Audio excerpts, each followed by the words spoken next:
आज आगरा में एक साथ कई बड़ी घटनाओं ने पूरे शहर को चर्चा में ला दिया। संजय प्लेस में नगर निगम के अतिक्रमण कार्यवाही के दौरान दुकानदारों और अधिकारियों के बीच जमकर हंगामा हुआ और चौथ वसूली के आरोप लगे। ताजमहल में पर्यटकों की सुरक्षा के लिए मुख्य मकबरे की सीढ़ियों को नए स्टील फ्रेम और लकड़ी के स्लीपरों से बदल दिया गया। वहीं आगरा पुलिस ने करोड़ों रुपए कीमत के करीब 400 किलो मादक पदार्थ को नष्ट कर नशा तस्करों के खिलाफ बड़ा अभियान चलाया। दूसरी तरफ एनडीए ने अवैध निर्माण पर बड़ी कार्रवाई करते हुए कई फ्लैट और मकान सील कर दिए। ट्रांस यमुना में युवक आकाश परमार की संदिग्ध मौत ने इलाके में सनसनी फैला दी, जबकि ट्रांसपोर्टर असगर अली हत्याकांड में वायरल ऑडियो की बात से मामला और भी गर्मा गया है। क्या नगर निगम की कार्रवाई निष्पक्ष या फिर चुनिंदा दुकानदारों को निशाना बनाया जा रहा है? क्या ताजमहल में नए बदलाव पर्यटकों की सुरक्षा बढ़ा पाएंगे? आखिर आकाश परमार की मौत के पीछे क्या रहस्य छिपा है और असगर अली हत्याकांड में वायरल ऑडियो का सच क्या है? तो चलिए जानते हैं इन सारे सवालों के जवाब विस्तार से। मैं हूँ रूबी सिंह और आप देख रहे हैं NKRG भारत न्यूज। बता दें कि आगरा शहर शनिवार को कई बड़ी घटनाओं के कारण सुर्खियों में रहा। कहीं नगर निगम की अतिक्रमण कार्यवाही पर जमकर हंगामा हुआ तो कहीं ताजमहल में पर्यटकों की सुरक्षा को लेकर बड़ा बदलाव किया गया। वहीं पुलिस ने करोड़ों रुपए के मादक पदार्थ नष्ट कर नशा तस्करों को कड़ा संदेश दिया। इसके अलावा अवैध निर्माणों पर एनडीए की बड़ी कार्रवाई और एक युवक की संदिग्ध मौत ने लोगों को हैरान कर दिया। सबसे पहले बात करते हैं आगरा नगर निगम की कार्रवाई की। शनिवार को नगर निगम की अतिक्रमण टीम संजय प्लेस पहुंची, जहां फुटपाथ पर लगे ठेल ढकेल हटाने और दुकानों के बाहर लगे तिरपाल उतरवाने की कार्रवाई शुरू की गई।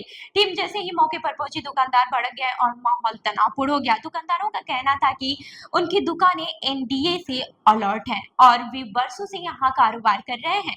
उन्होंने आरोप लगाया कि नगर निगम के कुछ कर्मचारी चुनिंदा दुकानदारों को परेशान करते हैं। व्यापारियों ने यहां तक के आरोप लगाया है कि निगम का सुपरवाइजर बाजार से चौथ वसूली करता है। उनका कहना था कि जो पैसा नहीं देता उसकी दुकान पर अतिक्रमण के नाम पर कार्रवाई कर दी जाती है। मौके पर निगम अधिकारियों और व्यापारियों के बीच तीखी नोकझोंक हुई। कई व्यापारी निगम टीम के सामने बैठ गए और कार्रवाई रोकने की मांग करने लगे। व्यापारियों का आरोप था कि आगे की कई दुकानदारों ने पूरा फुटपाथ घिर रखा है, लेकिन वहां कार्रवाई नहीं होती। उन्होंने कहा कि बड़े अतिक्रमणकर्ताओं पर कार्रवाई नहीं करना निगम की कार्यप्रणाली पर सवाल खड़े करते हैं। हालांकि अगर निगम अधिकारियों ने साफ कहा है कि फुटपाथ जनता के चलने के लिए होते हैं और किसी भी हालत में अतिक्रमण बर्दाश्त नहीं किया जाएगा। भारी विरोध के बाद से टीम कुछ देर के लिए वापस लौट गई, लेकिन अधिकारियों ने स्पष्ट कर दिया है कि अभियान आगे भी जारी रहेगा। अब बात करते हैं दुनिया के 7 अजूबों में शामिल ताजमहल की, जहां पर्यटकों की सुरक्षा को लेकर बड़ा कदम उठाया गया है। भारतीय पुरातत्व सर्वेक्षण यानी कि ASI ने मुख्य मकबरे की सीढ़ियों पर लगे पुराने लकड़ी के स्लीपर बदलने का काम शुरू कर दिया है। शुक्रवार को साप्ताहिक बंदी के दौरान ASI की टीम ने मुख्य मकबरे की 22 सीढ़ियों पर लगे पुराने स्लीपर हटाकर नए स्लीपर लगाए गए हैं। इस बार खास बात ये रही है कि लोहे की जगह स्टील फ्रेम का इस्तेमाल किया गया है ताकि जंग लगने की समस्या न हो और सीढ़ियां लंबे समय तक सुरक्षित रह सकें। ASI के वरिष्ठ संरक्षण सहायक कलंदर बिंद ने बताया है कि ताजमहल की मूल सीढ़ियां संगमरमर की है। रोजाना हजारों पर्यटक इन सीढ़ियों पर से गुजरते हैं, जिसके कारण संगमरमर बेहद चिकना हो गया था। इसके फिसलने से घटनाएं भी लगातार बढ़ रही थी।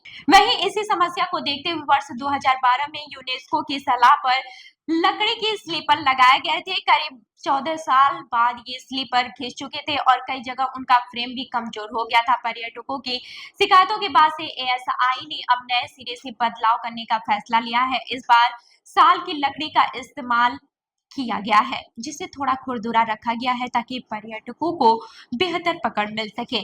इन स्लीपरों पर सफेद रंग भी किया जाएगा ताकि वे संगमरमर जैसे दिखाई दें और ताजमहल की खूबसूरती पर असर न पड़े। ASI अधिकारियों ने बताया कि फिलहाल एक हिस्से की 22 सीढ़ियों पर काम पूरा कर लिया गया है और अगले शुक्रवार को दूसरी तरफ की सीढ़ियों पर काम किया जाएगा। इसके बाद बात करते हैं आगरा कमिश्नरेट पुलिस की बड़ी कार्रवाई की। पुलिस ने नशे के खिलाफ अभियान चलाते हुए करीब 400 किलो अवैध मादक पदार्थ नष्ट कर दिया है। ये कार्रवाई शुक्रवार को फतेहाबाद क्षेत्र में की गई। पुलिस के अनुसार ये नशा 5 अलग अलग थानों फतेहाबाद, शमशाबाद, डौकी, निबोहरा और बाह में दर्ज 33 मामलों से जुड़ा हुआ था। कोर्ट के अनुमति मिलने के बाद से गांजा, चरस और स्मैक को जलाकर नष्ट कर दिया गया। डीसीपी पूर्वी जोन और एसीपी फतेहाबाद की मौजूदगी में पूरी कार्रवाई की गई है। पुलिस ने बताया कि ये कमिश्नरेट बनने के बाद अब तक का सबसे बड़ा नष्टीकरण अभियान माना जा रहा है। अधिकारियों के मुताबिक अंतरराष्ट्रीय बाजार में इस मादक पदार्थ की कीमत करोड़ों रुपए थी। पुलिस ने पूरी प्रक्रिया की वीडियोग्राफी भी कराई है ताकि पारदर्शिता बनी रहे। पुलिस अधिकारियों का कहना है कि इस कार्रवाई से मालखानों का बोझ कम हुआ है और बरामद नशे के दुरुपयोग की आशंका भी खत्म हुई है। पुलिस ने साफ किया है कि नशा तस्करों के खिलाफ अभियान लगातार जारी रहेगा। अब बात करते हैं आगरा विकास प्राधिकरण यानी कि एनडीए की कार्रवाई की। एनडीए ने शहर में अवैध निर्माणों के खिलाफ अभियान तेज कर दिया है। शुक्रवार को ताजगंज और हरिपर्वत वार्ड में 4 अवैध निर्माण सील कर दिए गए हैं। एनडीए अधिकारियों ने बताया है कि बिना मानचित्र स्वीकृति के फ्लैट और मकान बनाए जा रहे हैं।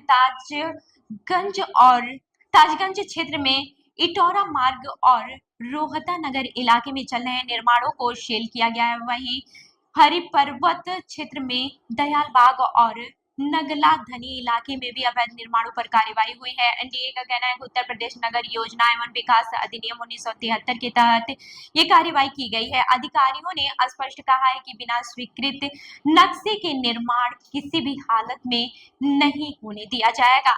इसके अलावा 2 दिन पहले एनडीए ने ताजगंज क्षेत्र में अवैध रूप से विकसित की जा रही कॉलोनी को बुलडोजर चलाकर ध्वस्त कर दिया था। यहाँ अवैध प्लॉटिंग और सड़क निर्माण किया जा रहा था। नोटिस देने के बावजूद निर्माणकर्ता कोई वैध दस्तावेज पेश नहीं कर सके, जिसके बाद से कार्रवाई की गई है। अब बात करते हैं ट्रांस यमुना इलाके में हुई एक संदिग्ध मौत के।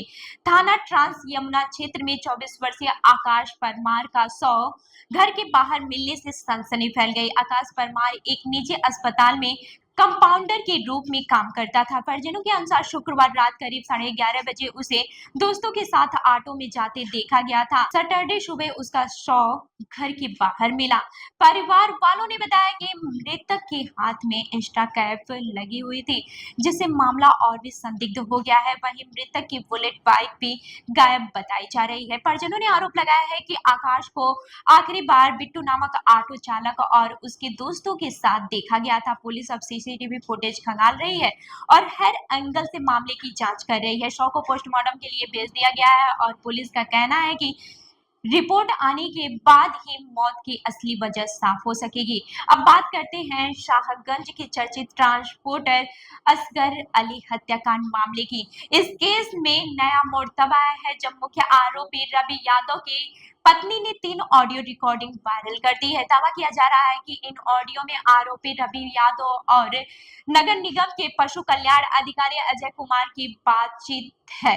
हालांकि पुलिस ने अभी इसकी पुष्टि नहीं की है। डीसीपी सिटी सैयद अली अब्बास ने बताया कि ऑडियो की फॉरेंसिक जांच कराई जाएगी और आरोपी रवि यादव तथा डॉक्टर अजय के वॉइस सैंपल लिए जाएंगे। वहीं पशु चिकित्सा अधिकारी अजय यादव ने इन ऑडियो को फर्जी बताते हुए कहा कि संभवतः एएसआई तकनीकी का इस्तेमाल कर उनकी छवि खराब करने की कोशिश की गई है। गौरतलब है कि 4 अप्रैल को ट्रांसपोर्टर असगर अली लहूलुहान हालात में मिले थे और अस्पताल में उन्हें मृत घोषित कर दिया गया था। पुलिस इस मामले में आरोपी रवि यादव और प्रेम नारायण की तलाश कर रही है। फिलहाल आगरा में एक साथ कई बड़ी घटनाओं ने प्रशासन और पुलिस की कार्यशैली पर कई सवाल खड़े कर दिए हैं। कहीं अतिक्रमण पर बवाल है, कहीं अवैध निर्माणों का जाल, तो कहीं संदिग्ध मौत और हत्या के मामलों ने लोगों की चिंता बढ़ा दी है। वहीं ताजमहल में सुरक्षा सुधार और नशे के खिलाफ कार्रवाई ने प्रशासन की सक्रियता भी दिखाई है। आपको ये खबर कैसी लगी? अपनी राय हमें कमेंट करके जरूर बताएं और ऐसी ही अन्य खबरों के लिए जुड़े रहिए हमारे साथ। देखते रहिए इनके आज भारत न्यूज। धन्यवाद।